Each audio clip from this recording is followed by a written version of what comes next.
Today's video is targeted at our core audience. I will explain step by step how a beginner can create a ball-jointed doll that can be proud of. And I'll make it so simple that anyone who follows my steps will definitely be able to handle this multidisciplinary venture, even without any artistic experience. Any large project needs to be broken down into stages and followed methodically. This approach allows you to handle absolutely any task. So we'll start by discussing the minimum essentials needed to get started. I'll recommend some materials, and then explain the main tricks and provide a little creative guidance. I'll tell you what you must do on the way and what you definitely shouldn't do. I'll say a few words about costumes and where to get ideas for them. I will also give a live example of a student who made a doll with me in a week during an intensive course.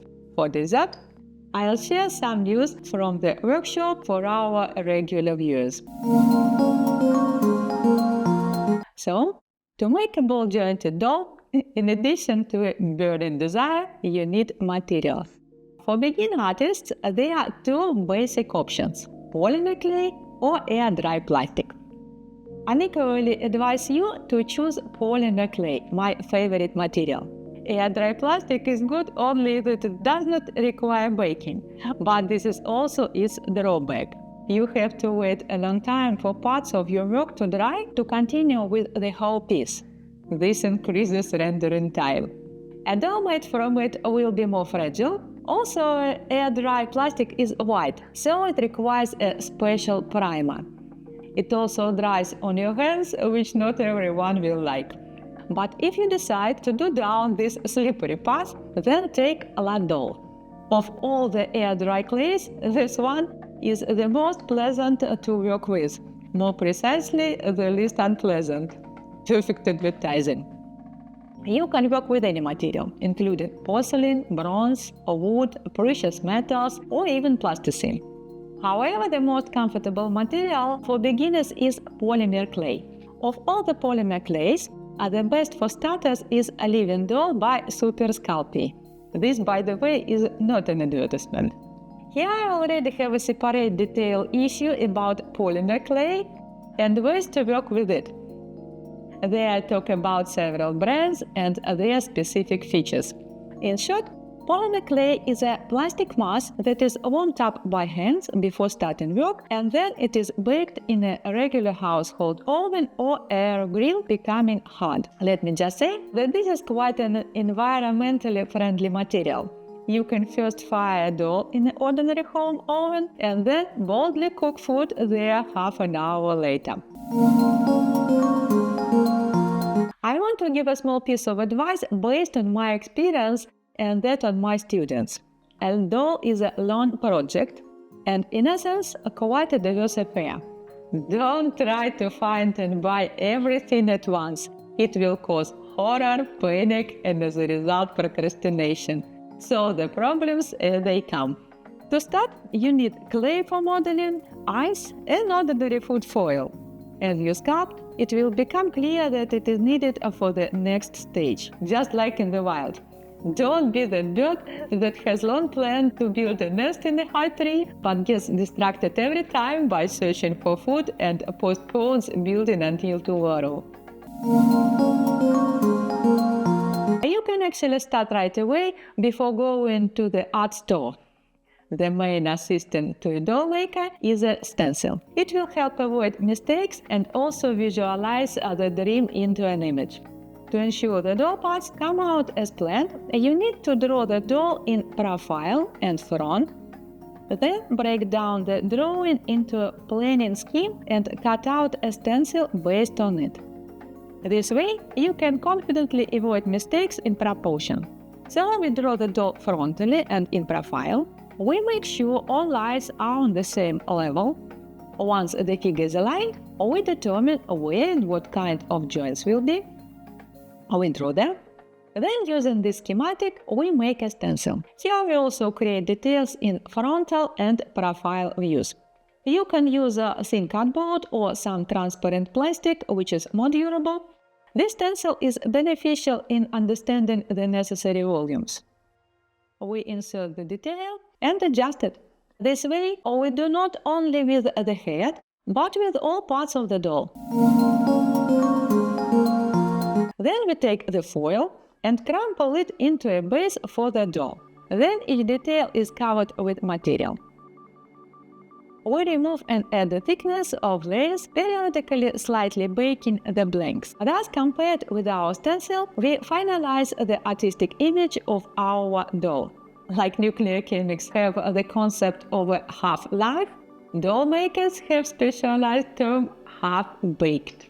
Clay is baked finally at a temperature of 130 degrees Celsius. But if you bake a detail at a temperature of 110 degrees Celsius, it will acquire hardness, but you can still work with it.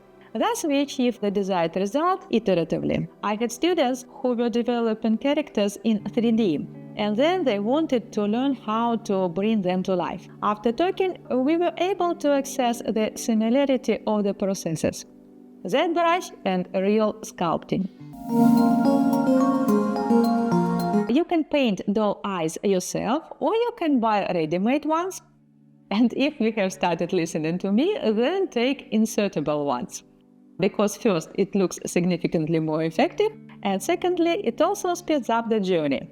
Your eye surface is mucus, not the same texture as your skin. The same principle applies here. Eyes come in different sizes and are sold in themed doll stores. There are plenty of offers with shipping on Etsy and other online platforms. Pay attention that the eyes are acrylic or glass. When we are dealing with polymer clay and using an oven, be sure to choose glass, so that's not painfully sad when they melt in the oven. In these same stores, you can pick up eyelashes. Typically, they are also in the form of a dress. You can also use false eyelashes, but in this case, they are cut and glued one hair at a time. I had an issue where I recommended how to insert eyes into dolls. Spoiler, it is very important to make the gaze lively, not to insert the eyes strictly parallel to each other. Then the face will turn out much more expressive if you can achieve accuracy. But they are also covered something else. Don't forget to check it out. In rare cases, mistakes are beautiful, but mostly they're tiring and inevitable when learning something new. Fortunately, there are always people who have walked this path many times before. I have developed a unique method for making dolls and package it in an entertaining format just for you. We will follow nature's path step by step, creating a figure of refined beauty. Starting with the skull, we will build it up with clay, fire it, and paint it. The course is structured like a series, teaching you how to create wigs and costumes, make shoes, sew underwear, make a doll with its eyes closed, and much more. The course includes my stencils, helping you avoid mistakes along the way. With this, you can follow my unique process step by step, creating a doll with soul, character, and secrets. Included is my comprehensive BJD Doll course, the most detailed in the world. Over 17 hours and 12 chapters. It thoroughly explains how to make a durable and lasting doll from polymer clay. They say perfection is unattainable, but who can stop us from striving for it? Subscribe for just €49 a month, or buy my comprehensive course for €349 and get a year's subscription to the series for free. You will pay half the price and keep the doll-making course forever. People have different relationships with dolls, but they often last a long time. Try it for free by registering on the platform and receiving a practical lesson where you will learn techniques and material secrets. Or subscribe and explore all my lessons, which will continue to be released in a series format.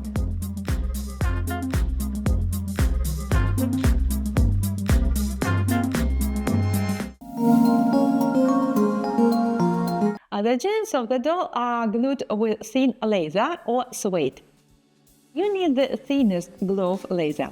This is necessary to protect the edge from chipping and to make the movement smoother and more pleasant. The doll is assembled on elastic band. This is a round head elastic. But it is better to look for a special elastic for BJD. It is more resilient. In this issue, I demonstrated a know-how for strengthening the elastic. Elastic, by the way, stretch over time. They need to be tightened occasionally. If the doll is very heavy or large, then it is better to assemble it on springs. But these are rare individual cases. Besides the elastic, you will need hooks. You can buy ready-made or you can bend them yourself. It is not very difficult. Very often beginners in doll making think that a doll is about silk, ribbons and lace. But no, friends. It's all kinds of tools on the table, constant mess on it, wire, dust, solvent, and only at the very end, ribbons and beads. But this is exactly what gives a taste of life, overcoming difficulties and achieving results. So in our business, beads are like berries in a cold northern forest. About sizes. I recommend starting with 40 centimeters. I advise my students exactly this size. An A4 sheet is 21 by 30 centimeters. It is useful to keep this in mind when you are drawing doll sketches for the stencil. Personally, I make a collection 1/3 of human head, that is 60 centimeters. It is more complex and you need more material. 40 centimeters is perfect. You can paint a doll with acrylic, pastel, or even oil. As for me, I'm warmed by the light of a long extinguished star and use paint, the factory of which has closed. They are called Genesis and are often used by artists for reborn dolls. Although ordinary this paint was invented for entirely different industrial purposes, it unexpectedly gained popularity in these circles. These paints are bakeable and as a result very durable. They combine beautifully with polymer clay. Check out this separate issue where I talk about it. There is also the name of an alternative now produced, of which we and my students found in Spain. And there is still plenty of Genesis in global warehouses. As they say, he who seeks shall find. One of the most popular questions is, are human hairs suitable for dolls? Answer, no. They are too thick and look somewhat coarse. For doll wigs, goat fur, merino wool or mohair are used. For small-sized wigs, silk fiber is suitable. You can buy hair sewn into special ribbon, it's called tress, or you can buy on the skin. I do exactly that. It's significantly more economical and allows to achieve results that meet my ideas. And of course, let's leave aside synthetic hair. There are plenty of offers on the market, but they all cheapen the image significantly. I usually make wigs for dolls, or you can implant hair into polymer clay. Some artists glue hair directly to the head, but it looks coarser. Before talking about costumes and artificial intelligence at the service of a housewife, I'll still give a little guidance. Not from the head of Olivier's, but to save somebody's time. I want to clearly separate the motivation for starting. Any art should be practiced on a regular basis only if you can't help but engage in it. I mean passion. Then everything will definitely work out, although the paths are frankly winding. But no matter how difficult it is, it all starts with the pure energy of intention. And if you choose to engage in art for therapy, congratulations, it's an excellent option with guaranteed returns and no chance of losing. It's a wonderful hobby and way to spend time with pleasant people, find leisure and company. As is known, the journey of 1,000 miles begins with the first step. And every famous master in any matter once made it despite all their doubts and fears. Because there's nothing worse than the regret of an unrealized desire, and even perhaps even a dream. People come to dolls in different ways.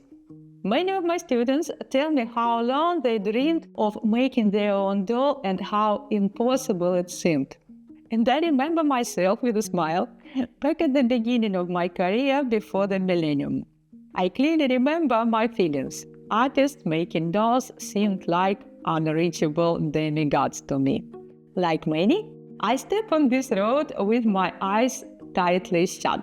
And I came to a thematic gallery in the Central House of Artists in Moscow, a rather pretentious place. Everything was unclear. There was so much to learn, from the manners in the world of metropolitan art to the specifics of the doll craft.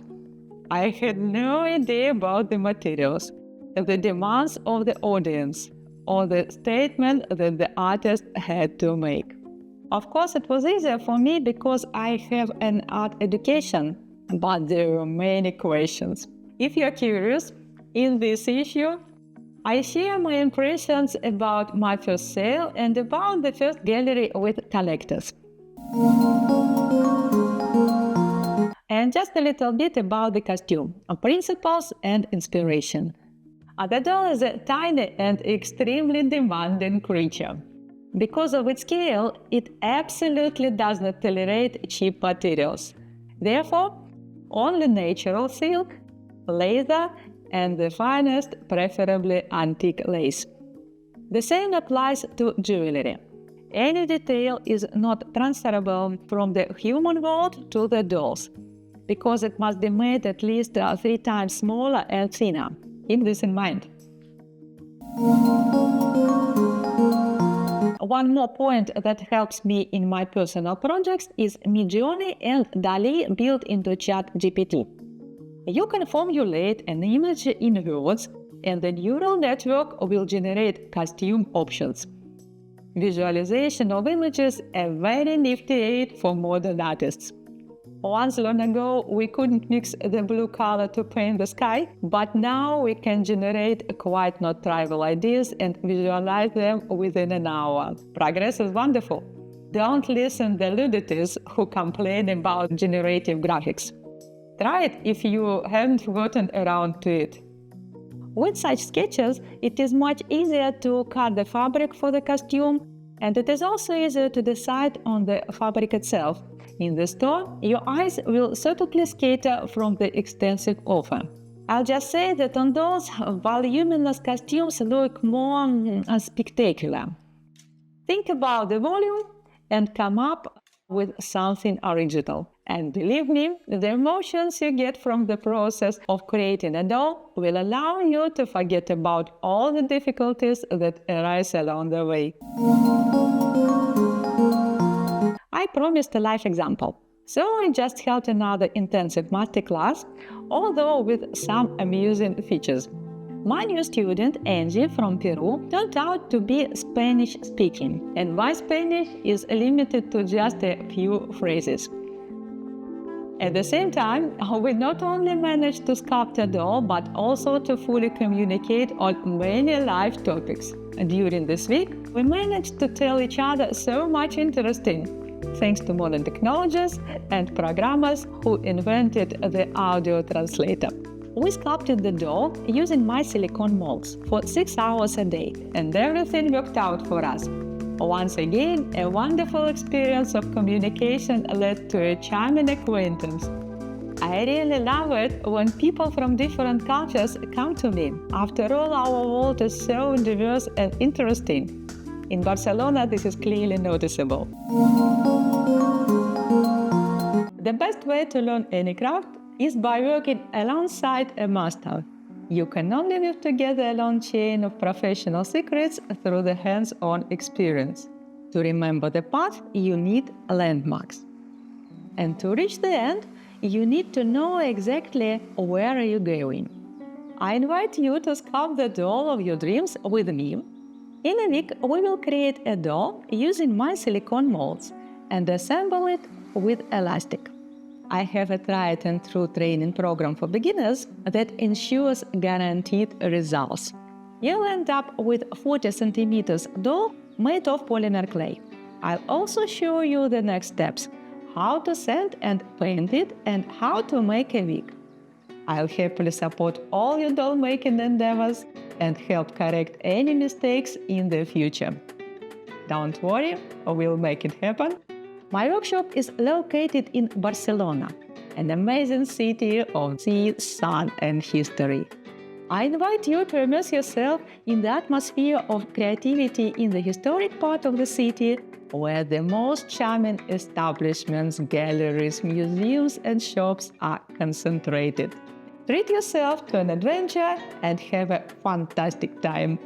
Spend a week as a doll artist, soaking up the energy of one of the most creative cities in the world.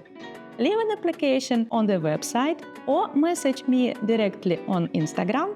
No matter your artistic skills, we'll definitely have something to chat about. Become part of the global community.